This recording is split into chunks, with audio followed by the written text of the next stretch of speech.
And they'll be on mute. They have to figure out how to unmute their cell phones. So they'll be stuck on mute. We all know what that's like. We've all been on mute. Most of you are right now.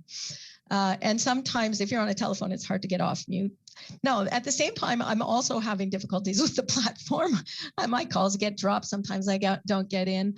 I can't see any documents. The adjudicators are scrambling. They're having problems. It's freezing up. The adjudicators are upset too because their internet's freezing. They're supposed to be able to see their documents, but all their documents are online. I'd say at least half the time they don't have the documents in front of them. The adjudicators may not have the documents, and the tenants are definitely not looking at the documents, and most of the landlords are scrambling too. Don't get me wrong, the landlords are finding this really, really, really difficult. So we're all in the same boat. Anyway, I won't go on any longer. I think you're getting the picture. If you don't participate effectively in your hearing, you're pretty much automatically evicted, and it's a 10-day eviction. Just to confirm, the eviction ban has been on and off. I think it went from March to September. I believe the ban was lifted in September. So there was March and September, there were no evictions. September to, I believe it was December 26, I believe, or was it January when it may have been January. There were evictions. January to the middle of February, there were no evictions. And then February to April, there were evictions, and April to June 2nd, there were no evictions. June 2nd, full speed ahead. So the sheriff has been removing people since June 2nd. Sheriff in Leonard County is great, but they have no discretion.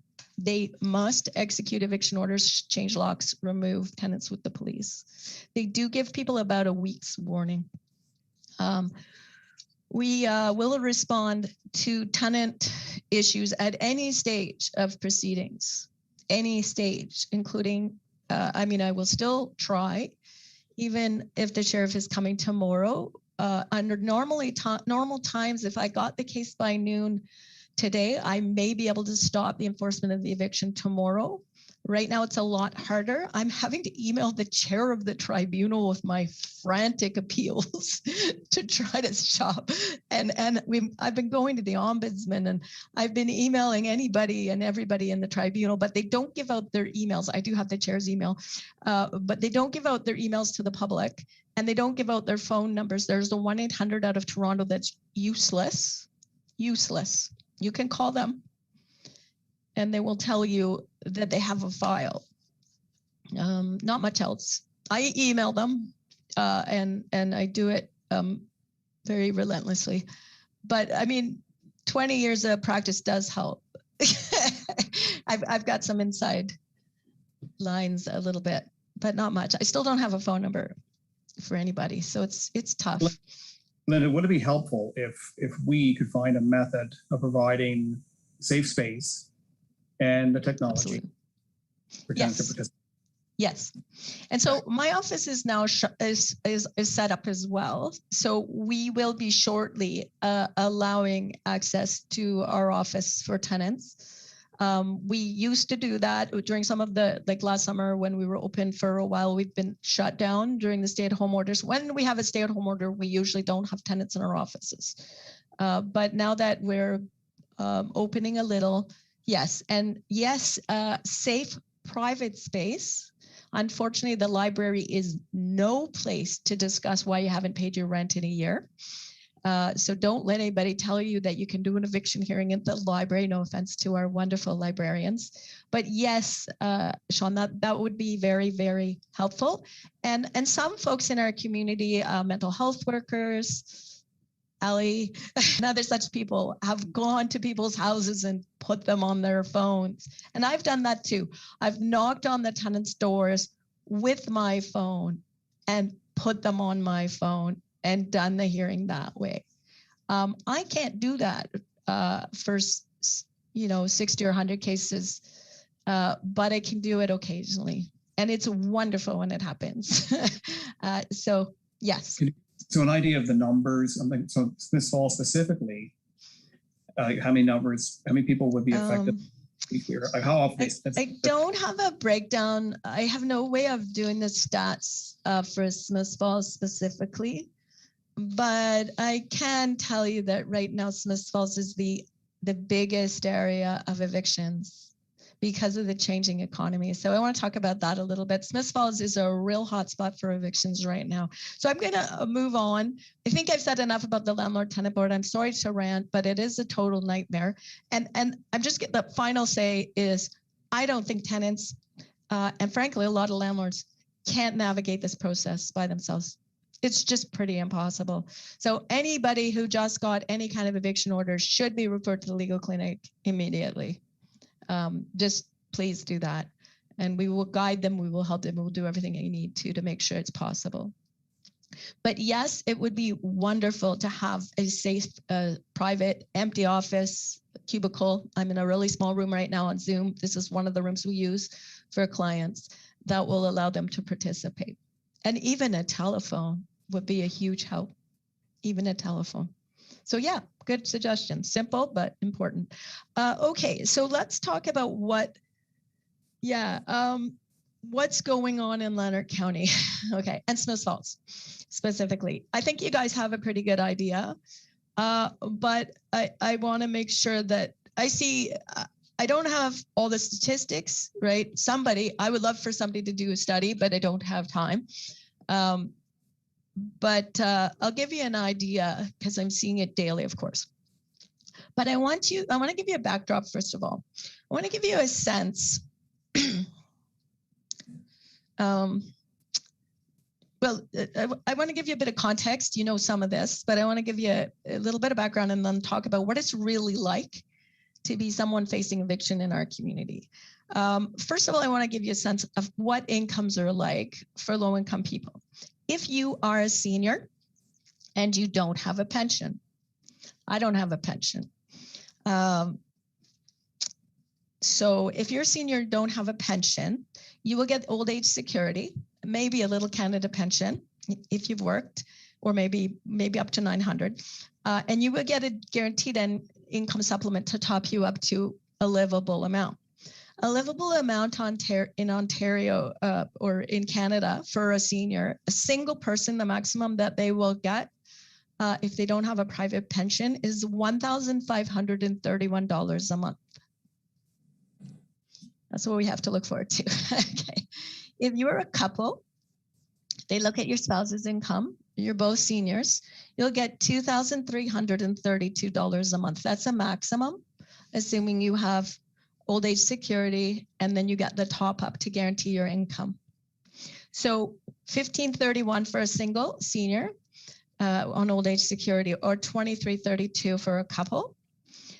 If you're on Ontario Works, and that's a maximum, of course. If you're on Ontario Works and you're a single, the maximum amount, including your housing, your rent benefit, is $733. That includes your food, your rent, your utilities, your phone. You can see why you can't afford one. Your internet, which you don't have. Your cable TV, you don't have that either. Your car, you don't have that. And you're lucky to have a roof over your head, $733 a month. If you're a couple on Ontario Works, you will get $1,136. That's less than $600 each. That's what you're going to live on. If you happen to be disabled and you're a single and you're on ODSP benefits and any other income you have will be subtracted. Well, we can talk about if you're working, but if you're disabled and assuming you can't work, if you have CPP, it'll come off your ODSP check, Ontario Disability Check, dollar for dollar. If you have workers' compensation, it'll come off your check dollar for dollar. If you have employment insurance, it'll come off your check dollar for dollar. And if you get the CERB benefit, you'll get nothing because the CERB benefit is $2,000 a month. Sorry, apologies. Okay, so if you were on ODSP as a single, you'll get $1,169 a month, including your housing benefit. Your housing benefit's $479 a month. Good, that's part of that.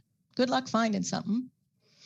And if you were a couple with one of you being disabled, you will get $1,750 a month. If you're both disabled and can't work, you'll get $2,122 a month. So that's what we're talking about. So for couples, your income would be, just over 1,136 for a couple, up to 2,332 if you're a senior. If you're on the CERB benefit and you're a couple, you'll get $4,000 a month. So you're okay. And if you're on the CERB benefit, the COVID benefit, and you're single, you get $2,000 a month, but it won't last that long. It won't last that long. So you can see why some of our folks were desperate to get that benefit because it suddenly sounds a bit livable. Anyway, that's what we're talking about. So I did a bit of a look around of what things cost right now in our area. And I did look at the month of June just as a snapshot. And I did look at Smiths Falls. And you folks might get those Lanark County rental listings. If you don't, there are listings that get emailed out if you have email.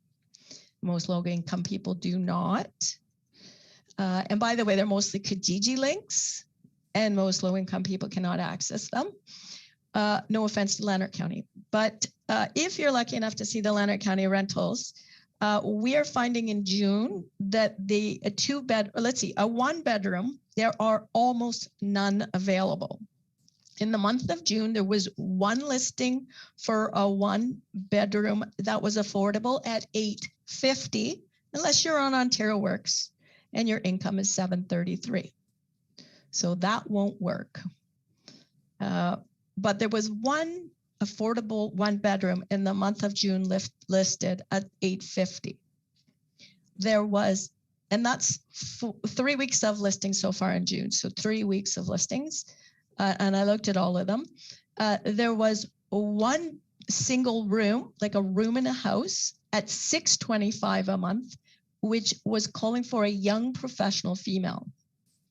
If you're not a young professional female, they probably won't look at you. And there was only one all month.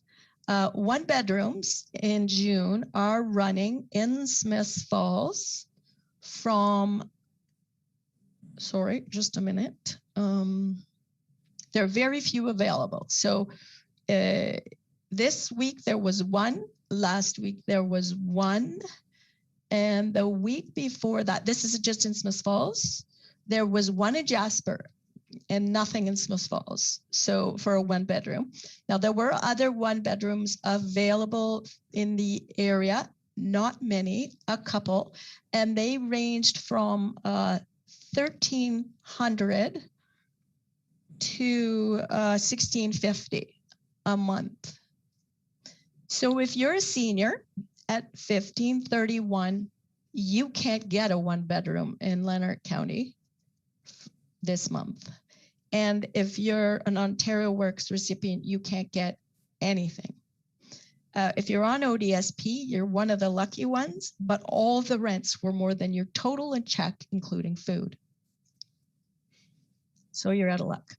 If you're lucky enough to have a partner or a friend, and if you're lucky enough to convince the landlord that you were the best applicant among 50 to 100, then you're paying from about $1,200 to $1,900 a month, and there's only a few available. That's an awful lot. That would be, you're spending between $600 and $1,000 on rent each, if you're lucky to have a friend or a partner. A lot of our listings said adult only, mature couple, credit check required. All of these are barriers. They're also illegal to say adult only, mature couple, professional, all these things are illegal, discriminatory. Anyway, that's what you're looking at right now. It's the same in Perth. Carleton Place is significantly worse. The rents are a couple $100 higher. There are some 3 bedrooms, by the way. Some people have children. Right now, this week, there was one 3-bedroom available at $1,800 and in Smiths Falls, and there was one 3-bedroom at $2,050 available. So if you got 2 kids or 5 kids and you have a 3-bedroom, you're paying around up to 2,000 or more if you're lucky to find anything, but you're not going to find anything. That's a reality. So it's not happening. I'm just going to say a bit more. If you're waiting for affordable housing, I don't know the wait times, and perhaps you folks do, but as of the last housing report that I've read, which was 2019, Smiths Falls had a 5-year wait list, and Carleton Place had a 7-year wait list. And 3/4 of those were for one bedroom. So if you're looking for a 1 bedroom, if you're a single, you're looking a lot longer, and that includes seniors housing. Now I believe the wait list is about 10 years if you're looking for like a 1 bedroom. I think that's what it's up to. So affordable housing is going to be very difficult. I can tell you that as of 2019, 46 out of the 690 got units. So we're looking at, I don't know, do the math, about 7% per year. Yeah, that doesn't sound like 5 years to me, but I think a lot of people fall off the wait lists and get lost. It's hard to stay on the wait list if you're transient, and if you might be transient if you can't afford $1,000 a month or $2,000 a month. So transient means you moved twice, 3 times. Now, the good news is you folks know there's a HOP program. It can help you with some of your arrears, the Homeless Housing Options Program to prevent homelessness. They'll give you 1 or 2 months rent. Folks have been great at Lanark County. We've had a great relationship. People are really positive. There's great people out there. I mean, churches have been great. Salvation Army has been great, but you can't make, I don't know what the word is, but you can't make something out of nothing. And there is a little bit of money around, but there has to be a place to stay. So moving is a real problem. We know, and I'm sure you folks know, that the big problem, aside from COVID-19 and all the craziness, and which is an eviction blitz, people getting way behind in their rents, major changes in people's incomes in the last year. I mean, we were already in a crisis way before this started, and rents were going up astronomically in the last 5 years. Smiths Falls has been very fortunate. Your economy is starting to really, I mean, this year hasn't been great, but generally speaking, I think you got a boom going on. We've got a housing boom. We've got an economic boom. It's great if you're employed and you own a home. It's horrible if you're unemployed and you don't own a home, because there is no way you can compete with the workers if you're low income. It's out of the question. And I even see it in the ads, walking distance to Tweed in the housing ads. That's telling me they want the workers, and I don't blame them. I would too. You want somebody solid. You want somebody who can pay twice as much. Of course you do. So anyway, that's a problem.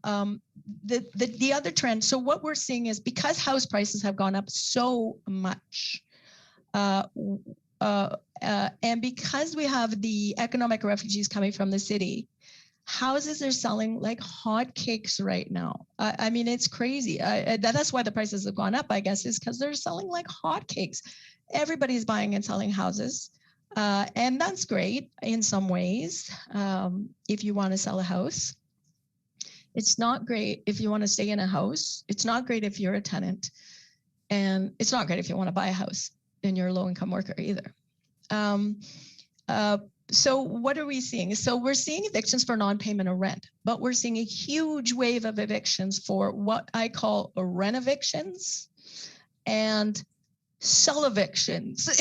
Okay, I just made that one up. So what's happening is I am seeing every single week rental housing is going on the market. So if I have a place and Joe rents it for $850 a month, which the rent was 4 years ago, I'd be getting $850 for my 1 or 2 bedroom. And Joe could afford that on his ODSP as long as he used the food bank. And didn't have any other amenities like a car or a cell phone or anything else. But if I'm getting $850 and I can suddenly sell my house for almost twice as much. Of course, I'm going to sell it.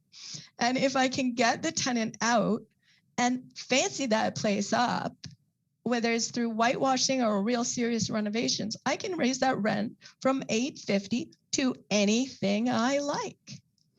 I can rent it out for $2,000 or $1,100 or $1,500 or whatever the market will bear. And right now, the market will bear almost any rent because there are no vacancies.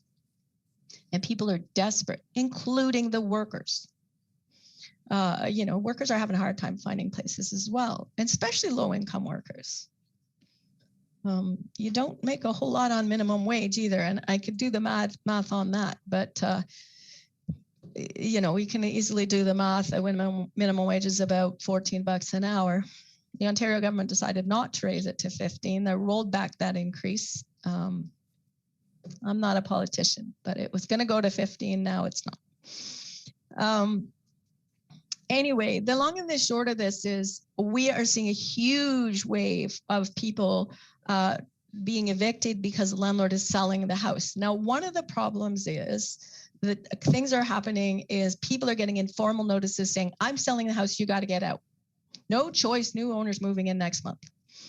That's illegal, completely illegal. You have to give the tenant 60 days notice. If your tenant defends, you got to go to the landlord tenant board.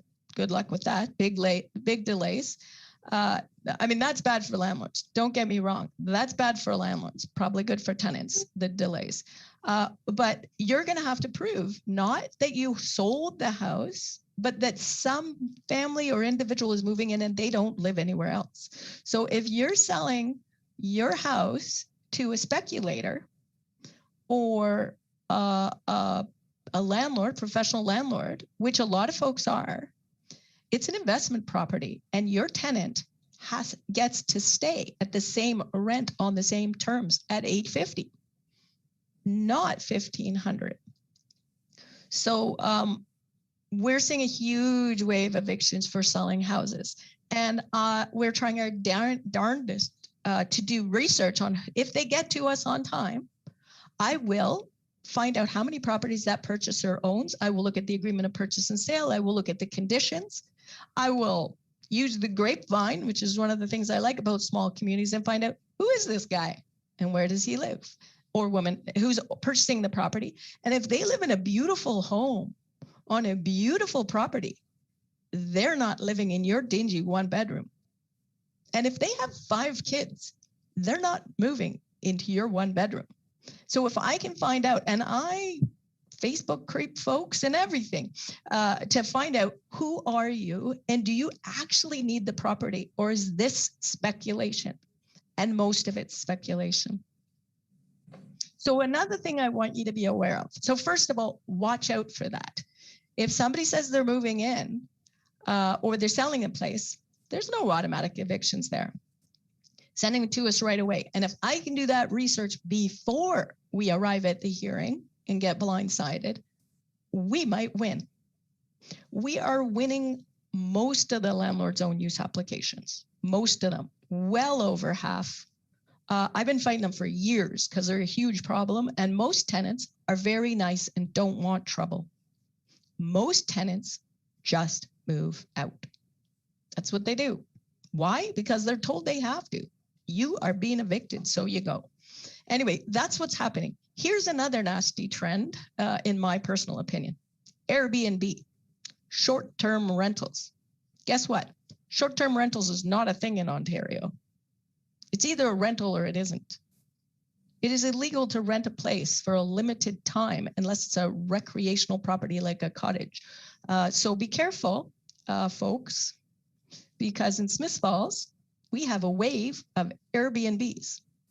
You want to know what I think they are? Okay, I'm being very frank. I think they're trying to get around the Residential Tenancies Act. They want to be able to tell you, you can go, I see Vicky nodding. I've run into a whole bunch of them lately. Watch out. Don't let it happen on your watch. If you approve a project, now I'm giving you guys a hard time, no offense.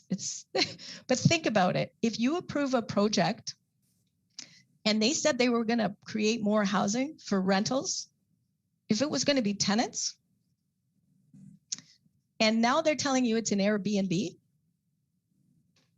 They violated their building permits. They violated all their, whatever you call them. I don't do that area law, but if they had a site plan and now it's an Airbnb instead of reasonable rentals with affordable units, they violated their site plan.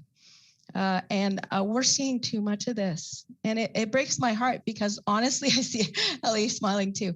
It breaks my heart because you know what? A lot of those Airbnbs are strangely going to have customers renting from an Airbnb for 6 months at a time. Those are called tenants. It's not Airbnb. Here's the other thing. You can't evict somebody to make an Airbnb in Ontario. Now, if you're really creative and you got a great lawyer, you might find a way. It's a huge problem in Toronto. Conversion to Airbnbs, huge problem. It's been going on because when the rates go up, folks don't want tenant protections. Again, I'm not demonizing landlords. We have a lot of good folks out there. I'm not trying to say they're bad people. I'm saying we have a system that is completely driven by the fair market, you know, the free market. You can ask whatever you want for rent if you rent the place. And we have a very unstable housing situation. And frankly, it's just not affordable anymore. It isn't. So if you're facing eviction right now, whether it's because somebody's moving in or you got behind in your rent, or here's another problem. During COVID, our folks with addictions, mental health issues, and other disabilities are getting very little support, only by phone or Zoom. Well, what if you don't have a phone? What if you don't have Zoom? Or what if you don't tell them what your problem really is on the phone call? And I'm sure our folks don't talk frankly.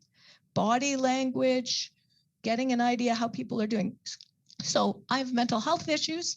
I'm living in Smiths Falls, and for the last year and a half, I haven't had mental health supports that were effective or accessible to me. I may have behaviors that are problematic. What does my landlord do? I start arguing with my neighbors. I start doing stuff that's sort of antisocial. I'm not saying people with addictions and mental health issues always do that, but sometimes they do.